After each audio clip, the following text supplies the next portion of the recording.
Hello students, welcome to science build YouTube channel.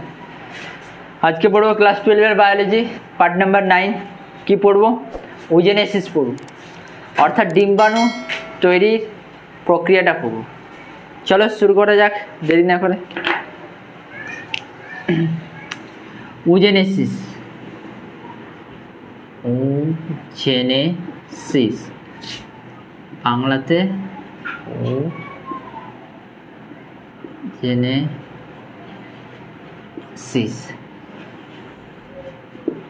ঠিক আছে। তাহলে ওজেনেসিস প্রক্রিয়া কাকে বলবো? যে প্রক্রিয়ায় ডিম্বাণু মাতৃকোষ থেকে ডিম্বাণু উৎপন্ন হয় তাকে বলা হয় ওজেনেসিস প্রক্রিয়া। যে প্রক্রিয়ায় ডিম্বাণু মাতৃকোষ থেকে ওজেনেসিস প্রক্রিয়ায় যে প্রক্রিয়ায়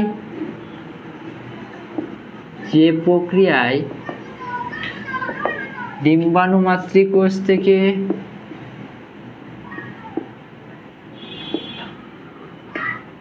ডিম্বাণু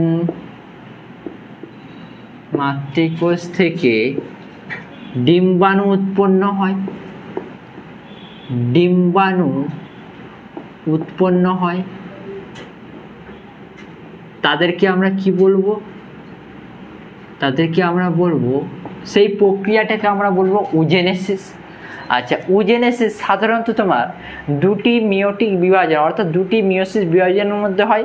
একটা যে প্রথম মিয়োটিক বিভাজন, এটা হচ্ছে তোমার ডিম্বাশয়ের মধ্যে হয়। আর দ্বিতীয় যে মিয়োটিক বিভাজন, এটা যখন শুক্রাণু যখন ডিম্বাণুর সাথে মিলিত হবে তখন দ্বিতীয় মিয়োটিক বিভাজনটা কমপ্লিট হবে, ঠিক আছে। অর্থাৎ এটা কোথায় হয়? এটা ফ্যালোপিয়ান টিউবে অর্থাৎ ফ্যালোপিয়ান নালীতে হয়, ঠিক আছে। অর্থাৎ ডিম্বাণু তৈরি প্রক্রিয়াটা মিয়োসিস প্রক্রিয়ার মাধ্যমে হয়। মিয়োসিস প্রক্রিয়ার দুটা বিভাজন আছে, একটা হচ্ছে প্রথম মিয়োটিক বিভাজন আর একটা হচ্ছে দ্বিতীয় মিয়োটিক বিভাজন। প্রথম মিয়োটিক বিভাজনটা এটা তোমার হয় হচ্ছে তোমার কোথায়?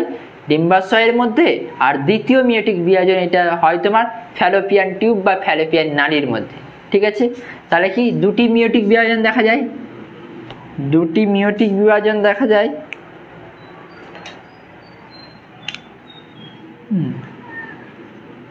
দুটি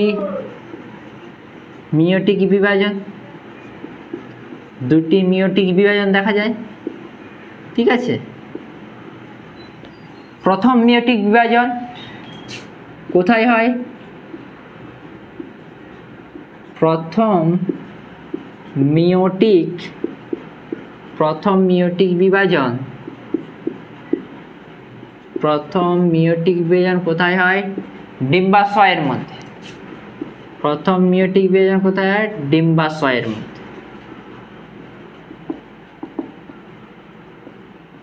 আর দ্বিতীয় মিয়োটিক বিভাজন এটা কোথায় দেখা যায়?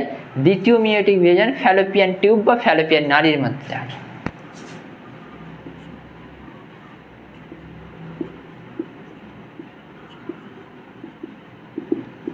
দ্বিতীয় মিয়োটিক বিভাজন কোথায় দেখা যায়?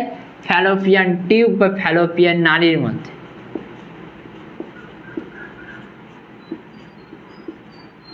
ফ্যালোপিয়ান নালীর মধ্যে দেখা যায়, ঠিক আছে। তাহলে এই ওজেনেসিস প্রক্রিয়াটা কোথা থেকে কখন শুরু হয়? ওজেনেসিস প্রক্রিয়াটা ভ্রূণ অবস্থাতেই শুরু হয়ে যায়। যখন মায়ের পেটে যখন ভ্রূণ অবস্থায় থাকে তখন ওজেনেসিস প্রক্রিয়াটা শুরু হয়ে যায়। ওই গর্ভ অবস্থায় যখন আমরা 1 মাসের ভ্রূণ থাকি তখন ডিম্বাশয়ে প্রায় 700 আদি মানে 1700 আদি জন্মকোষ থাকে, যেটাকে আমরা বলি ইংলিশে বলি প্রাইমোরিয়াল জার্ম সেল। আবার 2 মাসের ভ্রূণবেলায় এটা বাড়তে থাকে প্রায় 6 লক্ষ। আবার যখন 5 মাস হয়ে যায় প্রায় 7 মিলিয়ন। যখন ভূমিষ্ঠ হওয়ার আগে এটা সংখ্যাটা প্রায় কমে যায়, ঠিক আছে। আচ্ছা, যখন বয়স সন্ধিকাল হয়ে যাবে, যখন পিউবার্টি এসে যাবে, তখন এই আদি জনন কোষ বা এই জনন মাতৃকোষটা এটা তোমার সংখ্যা হয়ে যাবে কত? 1 থেকে 2 লক্ষ, ঠিক আছে। তাহলে এটা কখন শুরু হয়? ওজেনেসিস প্রক্রিয়া সাধারণত শুরু হয় তোমার ভ্রূণ অবস্থাতে। তাহলে ওজেনেসিস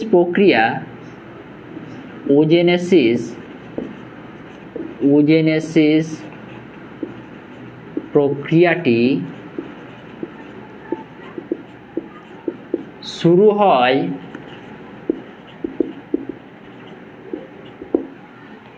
শুরু হয় কখন? ভ্রূণ অবস্থাতে।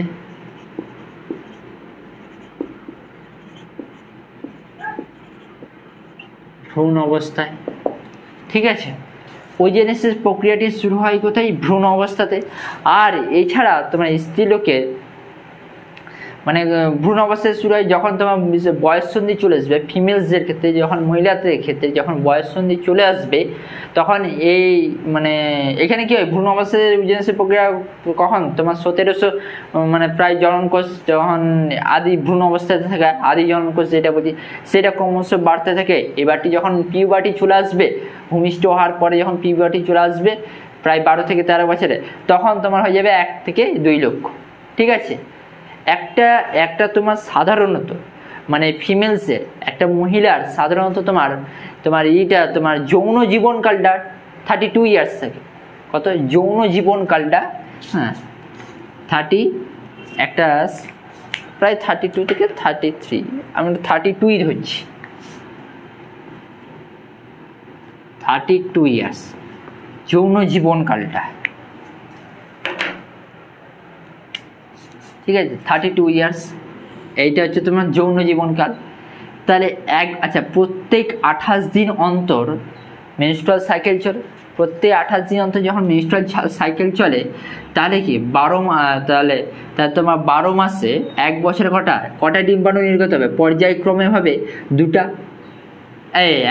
একটা পর্যায়ক্রমে 12 মাসে 13টি নির্গত হবে, তাই তো? 13টি 1 বছরে, তাহলে 13টি ডিম্বাণু নির্গত হবে। একবার হবে তোমার এই ডিম্বাশয় থেকে, আরেকবার হবে, একবারটা হবে ডান দিক থেকে, আরেকবার হবে তোমার বাম দিক থেকে। এইরকম পর্যায়ক্রমে ভাবে 2টা ডিম্বাশয় থেকে বছরে 13টি ডিম্বাণু নির্গত হবে, ঠিক আছে।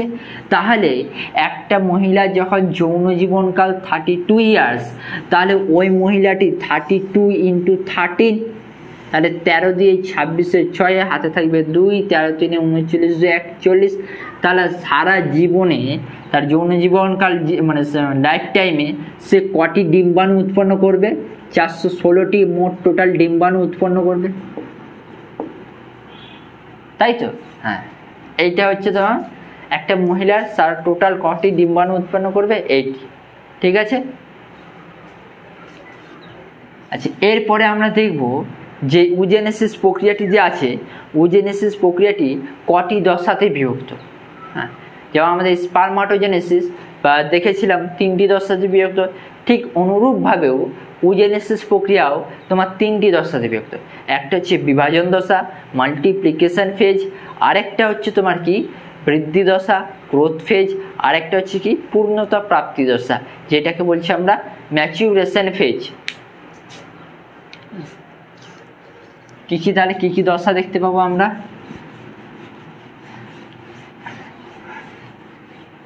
একটা হচ্ছে তোমার বিভাজন দশা,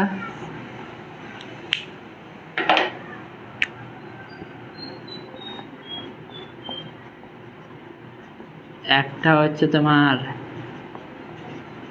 বিভাজন দশা, বা এটাকে কি বলবো আমরা?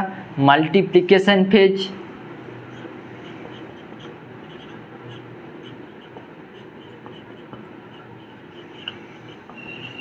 Multiplication phase. আর একটা কি বলবো আমরা? আরেকটাকে বলবো আমরা বৃদ্ধি দশা বা গ্রোথ ফেজ। বৃদ্ধি দশা বা গ্রোথ ফেজ। আরেকটাকে কি বলবো আমরা? আরেকটাকে বলবো আমরা পূর্ণতা প্রাপ্তি দশা বা ম্যাচুরেশন ফেজ। কি বলবো আমরা? পূর্ণতা প্রাপ্তি দশা বা ম্যাচুরেশন ফেজ, ঠিক আছে। এই 3টি দশা আমরা দেখতে পাবো, এই 3টি দশা আমরা দেখতে পাবো। আগে ছক আকারে লিখে নিই যে জিনিসটা কি হচ্ছে, তারপরে আমরা বুঝবো অবশ্য যে কোথায় কি হচ্ছে না হচ্ছে, যে পুরো ডিটেলসে ডিসকাস করবো, ঠিক আছে। এই সাইডটা পরিষ্কার করছি। সাপোজ ধরে নাও এগুলো হচ্ছে এগ মাদার সেল বা উগোনিয়া, ঠিক আছে। এইটা হচ্ছে উগোনিয়া, এইটা হচ্ছে, আচ্ছা প্রথমে তোমার উগোনিয়া আছে। উগোনিয়া বলতে ওই জনন কোষ, আদি মাতৃ জনন কোষ, উগোনিয়া আদি জনন কোষ, একে কি বলা হচ্ছে? উগোনিয়া, বাংলাতেও উগোনিয়া বলা হয়, উগোনিয়া। এইটা বিভাজিত হয়ে কি গঠন করবে? এইটা বিভাজিত হয়ে তোমার গঠন করবে, এটা বিভাজিত হবে, হ্যাঁ তোমার আদি জনন কোষ গঠন করবে আর কি। আবার এইটা আবার কি হবে তোমার? এইটা আবার তোমার বৃদ্ধি দশার ফলে এইটা আবার পূর্ণত্ব প্রাপ্তি হয়ে তোমার কি গঠন করবে? তোমার প্রাইমারি ওসাইট,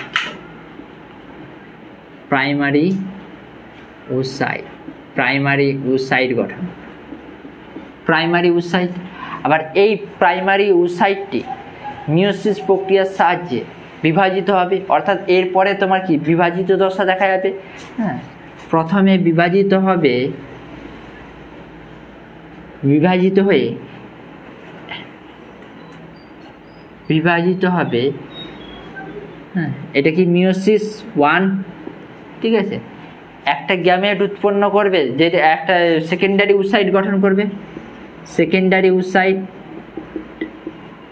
আর একটা কি ছোট্ট আর একটা কি গঠন করবে, মানে এটা, এটার মধ্যে তোমার সাইটোপ্লাজম একটু বেশি আর এটার মধ্যে সাইটোপ্লাজম একটু কম। আর এটাকে কি বলছি আমরা? পোলার বডি। এটাকে কি বলছি আমরা? পোলার বডি, পোলার বডি, ঠিক আছে। সেকেন্ডারি ওসাইট, এটা সেকেন্ডারি ওসাইট। এই সেকেন্ডারি ওসাইটটি আবার বিভাজিত হবে, আবার বিভাজিত হয়ে তোমার কি গঠন করে? মিয়োসিস 2 দশা দেখা যাবে। আবার তোমার সেকেন্ডারি ওসাইটটি বিভাজিত হবে, মিয়োসিস 2 দেখা যাবে, মিয়োসিস 2 দেখা যাবে। মিয়োসিস 2 এর ফলে, আচ্ছা এই মিয়োসিস 2টা, এই মিয়োসিস 2টা তখনই কমপ্লিট হবে যখন শুক্রাণু এই সেকেন্ডারি ওসাইটের সঙ্গে এসে মিলিত হবে, যখন শুক্রাণু, আচ্ছা এইটা কোথায় হচ্ছে? এইটা হচ্ছে ফ্যালোপিয়ান টিউবের মধ্যে। আর এই প্রসেসটা হচ্ছে তোমার কোথায়? ডিম্বাশয়ের মধ্যে। এই প্রসেসটা হচ্ছে তোমার কোথায়? ডিম্বাশয়ের মধ্যে। এই প্রসেসটা হচ্ছে তোমার ডিম্বাশয়ের মধ্যে, ঠিক আছে। এই প্রসেসটা হচ্ছে ডিম্বাশয়ের মধ্যে। এটা কি যখন এই সেকেন্ডারি ওসাইটটি শুক্রাণুর সঙ্গে মিলিত হবে তখন মিয়োসিস 2 দশা দেখা যাবে। অর্থাৎ এবারটি কি গঠন করবে? এবারটি গঠন করবে তোমার ওভাম বা ডিম্বাণু, ওভাম বা ডিম্বাণু। আর কি গঠন করবে? আর একটা সাইটোপ্লাজম, এই পোলার বডি। এটা তাহলে পোলার বডি গঠন করবে, পোলার বডি গঠন, ঠিক আছে। হ্যাঁ, আর কি এই পোলার বডিটা মিয়োসিস প্রক্রিয়ায় বিভাজিত হবে, তাহলে কটি পোলার বডি উৎপন্ন করবে? এখানেও মিয়োসিস 2 দেখা যাবে, তাহলে একটা দুটা পোলার বডি। তাহলে মোট টোটাল কটি পোলার বডি দেখা যাচ্ছে? একটি ওভাম এবং 3টি পোলার বডি উৎপন্ন হয় কোন প্রসেসের দ্বারা? ওজেনেসিস প্রক্রিয়ার দ্বারা, ঠিক আছে। ক্লিয়ার? বুঝা গেল? এটাকেই আমরা ডিটেলসে একটু পড়ব। তাহলে কি পড়বো আমরা? বিভাজন দশা অর্থাৎ মাল্টিপ্লিকেশন ফেজ। এটা কি যখন জরায়ু অন্তঃস্থ ঘর থাকাকালীন তখন স্ত্রী ভ্রূণের মধ্যে ডিম্বাশয়ের যে জার্মিনাল এপিথেলিয়াম স্তরটা আছে ওইটি তোমার কতগুলি মানে বিভাজিত হয়ে কতগুলি ডিপ্লয়েড কোষ সৃষ্টি করে, ঠিক আছে। তো আর ওইটাই তোমার কি গঠন করে? তোমার বললাম যে বিভাজিত কতগুলো কোষ গঠন করে। আর ওই অপত্য ডিপ্লয়েড যে কোষটা সৃষ্টি হয় ওদেরকে কি বলা হচ্ছে? তোমার আদি উগোনিয়া। তারপর তোমার কি হচ্ছে? তোমার মানে যেগুলো অপত্য কোষ সৃষ্টি হয় সেগুলোই কি বলছি আমরা? আদি উগোনিয়া। আর উগোনিয়া আবার পুনরায় বিভাজিত হয়ে তোমার প্রাথমিক ওসাইট গঠন করে। আবার ওই প্রত্যেকটা উগোনিয়াতে তোমার কটি করে থাকে? তোমার প্রত্যেকটা উগোনিয়াতে 46টি করে ক্রোমোজোম থাকে, ঠিক আছে। তাহলে কি বিভাজন দশাতে আমরা কি দেখলাম? বিভাজন দশাতে কি মেন জিনিসটা কি দেখলাম? যে বিভাজিত হয়ে আদি উগনিয়া কোষ সৃষ্টি করছে। এই আদি উগনিয়া কোষগুলির মধ্যে প্রত্যেকটি থেকে 46টি করে ক্রোমোজোম থাকে। বিভাজিত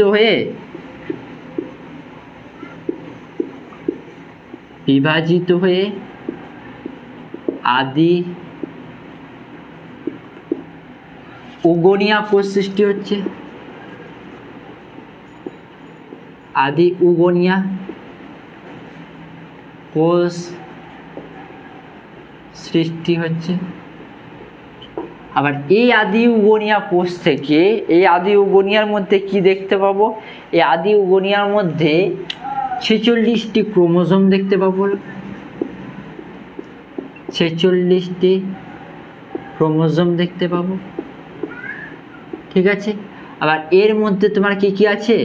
44টি অটোজোম, 44টি অটোজোম এবং 2টি এক্স ক্রোমোজোম, যেহেতু ডিম্বাণু বলছে।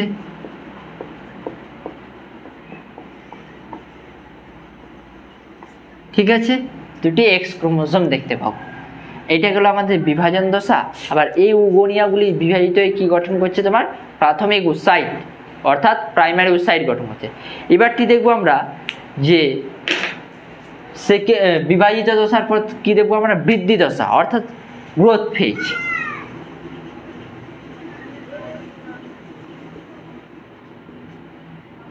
অর্থাৎ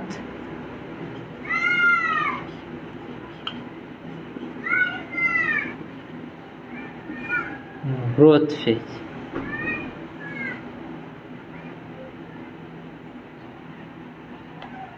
আচ্ছা, গ্রোথ ফেজে বৃদ্ধি দশায় কি দেখতে পাবো? প্রাথমিক উসাইটটা বহুদিন ধরে যাবতীয়ভাবে অবিকৃত অবস্থায় থাকবে।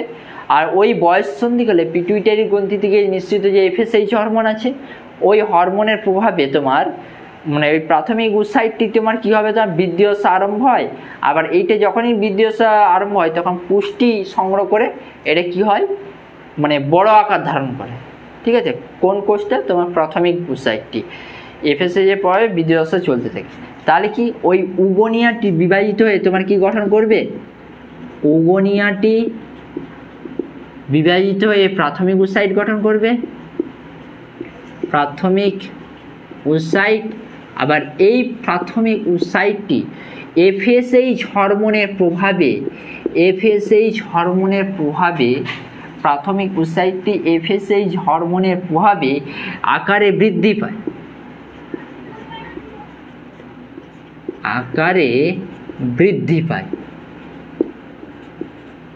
ক্লিয়ার? আকারে বৃদ্ধি পায়। ঠিক আছে। এটা গেল আমাদের বৃদ্ধি দশা।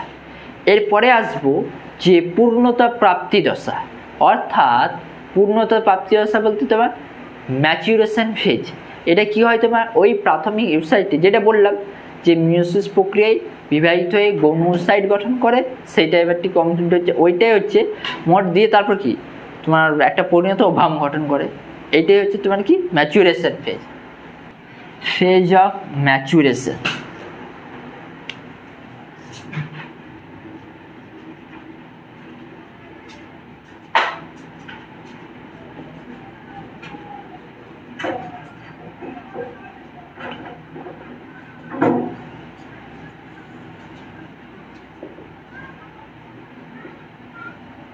ফেজ অফ ম্যাচুরেশন অর্থাৎ এখানে কি হয়? প্রাথমিক উসাইটটি তোমার মিয়োসিস প্রক্রিয়ায় বিভাজিত হয়ে প্রথমে তারপর গৌণ উসাইট গঠন করে।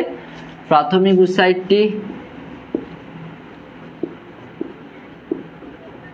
বিভাজিত হয়ে গৌণ উসাইট গঠন করে।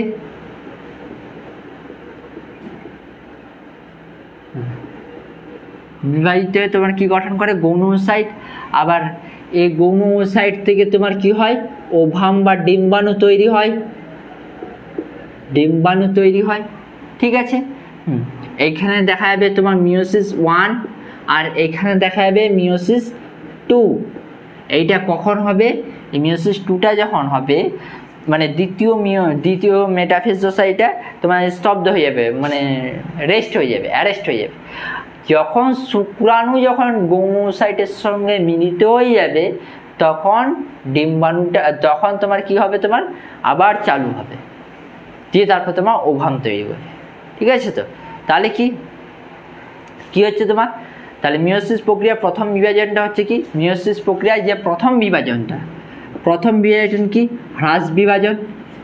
আর ওই হ্রাস বিভাজনের ফলে অর্থাৎ এটা M1, এই হ্রাস বিভাজনের ফলে কি উৎপন্ন হবে, হ্রাস বিভাজনের ফলে একটা হচ্ছে তোমার সেকেন্ডারি উসাইট গঠন করবে আর একটা তোমার পোলার বডি গঠন করবে। সেকেন্ডারি উসাইট আর পোলার বডি গঠন করবে। আর এই পোলার বডিটা হচ্ছে তোমার কি ছোট্ট সাইটোপ্লাজম যুক্ত, মানে এর মধ্যে কম পরিমাণ সাইটোপ্লাজম থাকে আর সেকেন্ডারি সাইটের মধ্যে একটু বেশি পরিমাণে সাইটোপ্লাজম থাকে। ঠিক আছে, এটা গেল আমাদের হ্রাস বিভাজন। এরপরে আসবে যেটা সমবিভাজন। ঠিক আছে, ওই গৌণ সাইটে যখন গঠন হওয়ার পর এটা জোনা পেলুসিডা নামক পর্দায় আবৃত থাকে। পর্দায় মানে কয়েক স্তর একটা কোষ থাকে, যেটাকে আমরা যখন ওভামের গঠন পড়বো তখন আবার ভালোভাবে পড়বো অবশ্যই যে জিনিসটা কি হয়। যাই হোক, যদি শুক্রাণুর সঙ্গে যদি মিলিত যদি না হয় তখন কি হবে, ওই গৌণ উসাইটটি ওই মানে সেকেন্ডারি উসাইটটি তোমার কি হয়ে যাবে, ওই দেহ থেকে নির্গত হয়ে যাবে। অর্থাৎ যে মেনস্ট্রুয়াল সাইকেল আমরা যে দেখি, মানে মেনস্ট্রুয়াল সাইকেল যে প্রত্যেক 28 দিন অন্তর যে আসে, হ্যাঁ, যে ডিম্বাণুটা নির্গত হয়ে যায় আর ওই প্রসেসটাকে বলছি মানে ওভিউলেশন, এটা এখানে হচ্ছে আর কি। ঠিক আছে, হ্যাঁ, গৌণ সাইটের সৃষ্টি হওয়ার পর যখন দ্বিতীয় মিওসিস প্রক্রিয়া হয়, এখানে কি হচ্ছে তোমার দ্বিতীয় মিওসিস প্রক্রিয়া। এই দ্বিতীয় মিওসিস প্রক্রিয়া এই বিভাজন শুরু হলেও দ্বিতীয় মেটাফেজ দশা এটা অ্যারেস্ট হয়ে যায়, বন্ধ হয়ে যায়। যখন এবারটি ওই শুক্রাণু যখন ওই ডিম্বাণুর সঙ্গে যখন মিলিত হবে তখন আবার চালু হয়ে যায়। ঠিক আছে, যখন চালু হয়ে গেল তখনই কি হবে, মিওসিস টু প্রক্রিয়াটা সম্পূর্ণ হবে। দিয়ে তারপর তোমার কি হবে, ওই মিওসিস টু প্রক্রিয়া যখন কমপ্লিট হয়ে যাবে, যখন সম্পূর্ণ হয়ে যাবে তখন কি উৎপন্ন করবে আমার, তখন সেকেন্ডারি উসাইট উৎপন্ন করবে এবং পোলার বডি উৎপন্ন করবে। ঠিক আছে, আর এই পোলার বডিতে ক্রোমোজোম সংখ্যা থাকে তোমার কত, 23টি, এটাতেও 23টি। ঠিক আছে, হ্যাঁ, ঠিক আছে, এটাও গেল। এরপরে আমরা দেখব যে উজেনেসিস প্রক্রিয়ার গুরুত্বটা কি, যে ইম্পর্টেন্স অফ উজেনেসিস।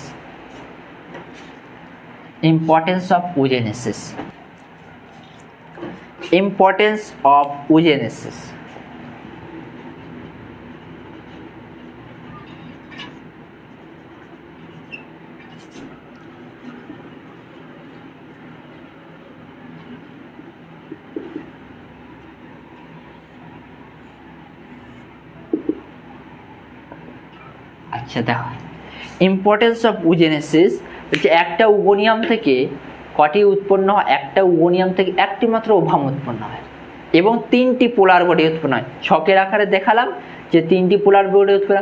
আর ওই যে মিওসিস বিভাজন প্রক্রিয়া ক্রসিং ওভার ঘটায়, ওই প্রজাতির মধ্যে কি দেখা যায়, তোমার বৈচিত্র্য দেখা যায়। ঠিক আছে, তাহলে 1 নম্বর ইম্পর্টেন্স কি লিখবো আমরা, 1 নম্বর ইম্পর্টেন্স এটা লিখবো যে মানে উগোনিয়াম থেকে বা উগোনিয়া থেকে হ্যাঁ কটি, একটি পরিণত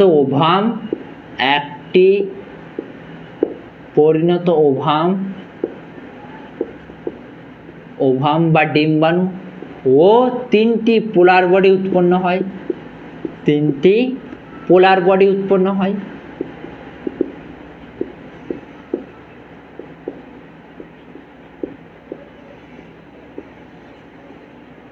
ঠিক আছে, আর কি হয়, আর হচ্ছে তোমার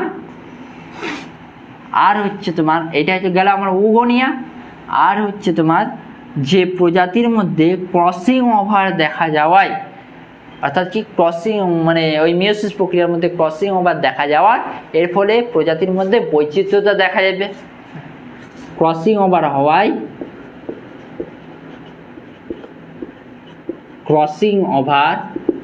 হওয়ায় প্রজাতির মধ্যে বৈচিত্র্যতা দেখা যাবে।